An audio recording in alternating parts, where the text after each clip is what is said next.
Winning! Peace and love, family. Peace and love. It's your boy Chris Enlightened coming back again with some more spiritual battles. And today I'm going in on unique ways to honor yourself and the gods. Ooh, this is a good one, family. This is a good one. Unique ways to honor yourself and the gods. Ooh. This is a good one because a lot of people spend a lot of time taking care of their ancestors, honoring the gods, but they're not honoring themselves. And let me tell you, family, there's so many unique ways to honor yourself and the gods simultaneously with ease. Now, I gotta give a shout out to Divine Queen, my wife. She came up with this idea about 6-7 months ago. And what we've been doing was we take plants and we name them names of gods and ourselves. This one here is Prima, but I have another plant, it's huge, that I call Chris Enlightened. I water it once a week. I'm always saying divine prayers. And when I speak to it daily, it's as if I'm speaking to my higher self. We have a whole bunch of plants around this home, and they're all names of gods or higher vibrating names. And it's a great way to take care of a physical representation of something that represents a unique divine being.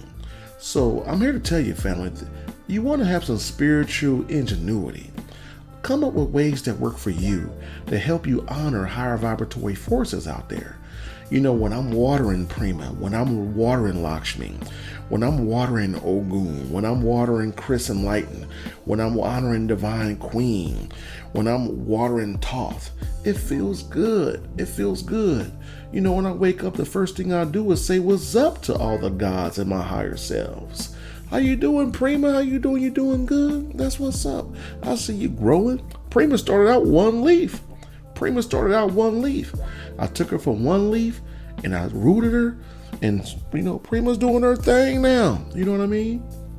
One thing that I've realized, when you name a plant, when you take care of the plant, it seems as if it gets a little stronger. You know what I mean? They're green, they're vibrant, they're not dying. You know what I mean, family? So I really want you guys to come up with unique ways to honor yourself and the gods. I don't think there's enough people out there honoring themselves. Another way that I honor myself is writing books. You know, long after I transition, my literary masterpieces will be here. Christopher Huffman wrote these books, and they're going to be here. They're not going anywhere. You know, right now, this is the information age. A lot of people don't see value in reading, but there may come a time where the internet goes down and people are going to get in tune with reading again, and my books will be there. So I really want you guys to think of some unique ways that you can honor yourself, honor the gods, and help the vibration of this planet increase and rise. I really want you to think like that. You know, we spend a lot of time pondering, but we don't spend enough time pondering how we're going to better ourselves. Some people ponder and think about ways to better themselves, but they never make moves. I really want you to be more of a doer out here. You know what I mean? When my wife came to me with this idea, we went out for 2 weeks straight going out to get the right pot, the right plants. You know what I mean? And we spent some bread on these pots and these plants. You know what I mean? So I really want you to you don't have to do anything, but it's a great way to start. It won't cost you a lot of money. One thing about spirituality, it should be seamless.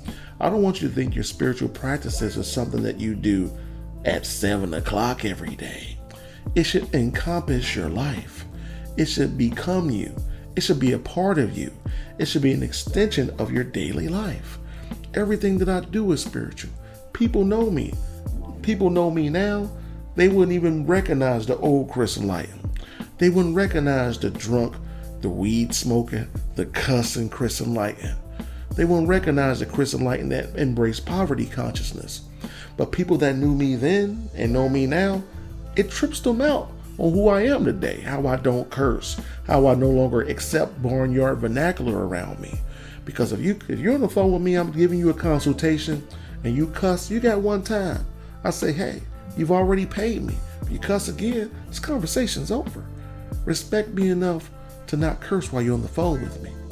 because I understand that when you use the language of demons, you're invoking the energy in your life. It's just as simple as that, believe it or not.